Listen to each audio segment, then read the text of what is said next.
If you had to guess which U.S. state high point was the site of a Civil War battle, which state would you choose? Well, if you chose Mississippi, congratulations, you're correct. This is Woodall Mountain, the highest point in Mississippi. Located in the far northeastern corner of the state, Woodall Mountain rises to an elevation of 806 feet above sea level, making it the 47th highest state high point.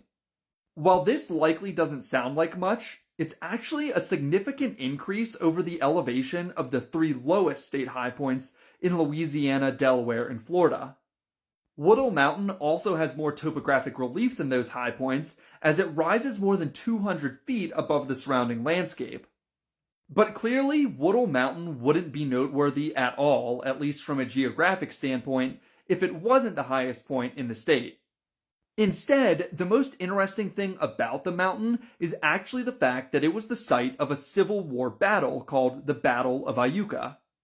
The Battle of Iuka, which was named for the nearby town of Iuka, took place on September 19, 1862, and Woodall Mountain, then known as Yow Hill, actually played a pretty important role.